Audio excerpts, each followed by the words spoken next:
Selamat datang semua. Kita kembali belajar dari mata pelajaran Administrasi Infrastruktur Jaringan bab 3, yaitu melakukan konfigurasi dan perbaikan routing statis.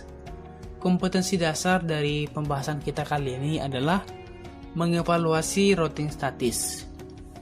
Pada bab sebelumnya, yaitu pada bab 2, kita telah mempelajari tentang routing table.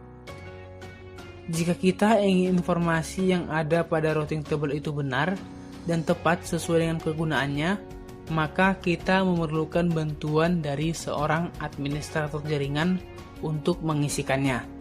Jadi, dengan pertimbangan itu, routing statis adalah pilihan yang tepat untuk membangun sebuah jaringan, khususnya jaringan berskala kecil.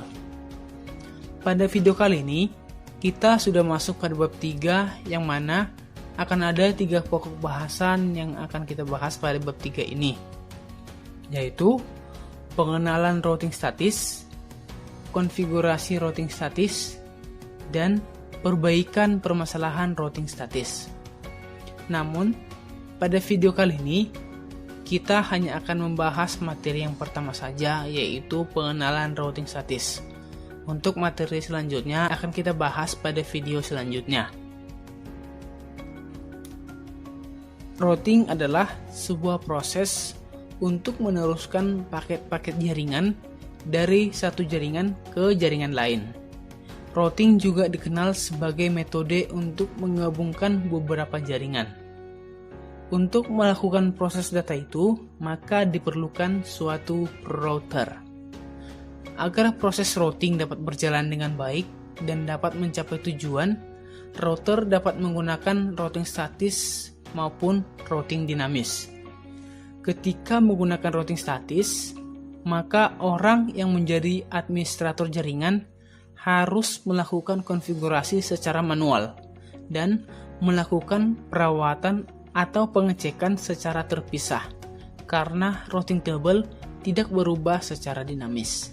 Jadi, routing statis adalah jenis routing yang dilakukan oleh admin jaringan yang dikonfigurasi secara manual.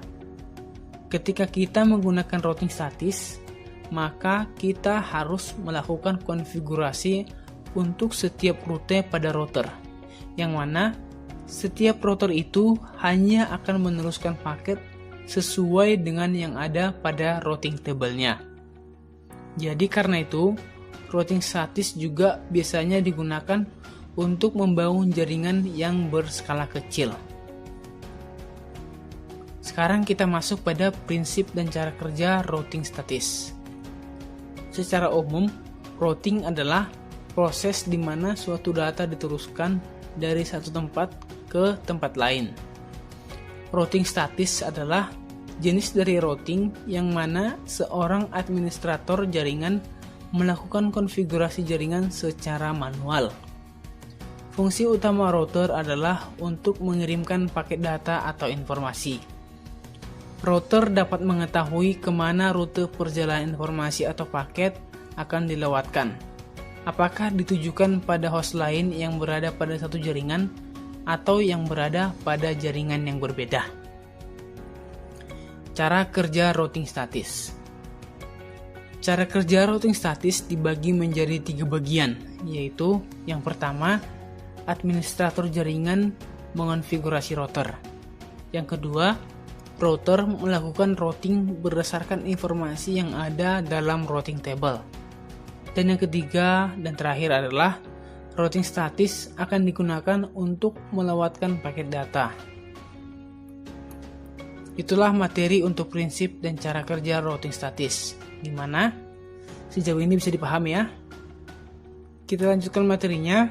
Sekarang kita masuk pada materi keuntungan dan kerugian routing statis. Yang pertama akan kita bahas adalah keuntungan. Ada beberapa keuntungan yang didapat ketika menggunakan routing statis, yaitu meringankan kinerja prosesor router, tidak ada bandwidth yang digunakan untuk pertukaran informasi dari isi tabel routing pada saat pengiriman paket. Routing statis lebih aman dibandingkan dengan routing dinamis. Dan yang terakhir adalah routing statis kebal dari segala usaha hacker. Itulah untuk keuntungannya. Selanjutnya adalah kerugian menggunakan routing statis. Beberapa kerugian yang didapat ketika menggunakan routing statis yaitu administrator jaringan harus mengetahui semua informasi dari masing-masing router yang digunakan.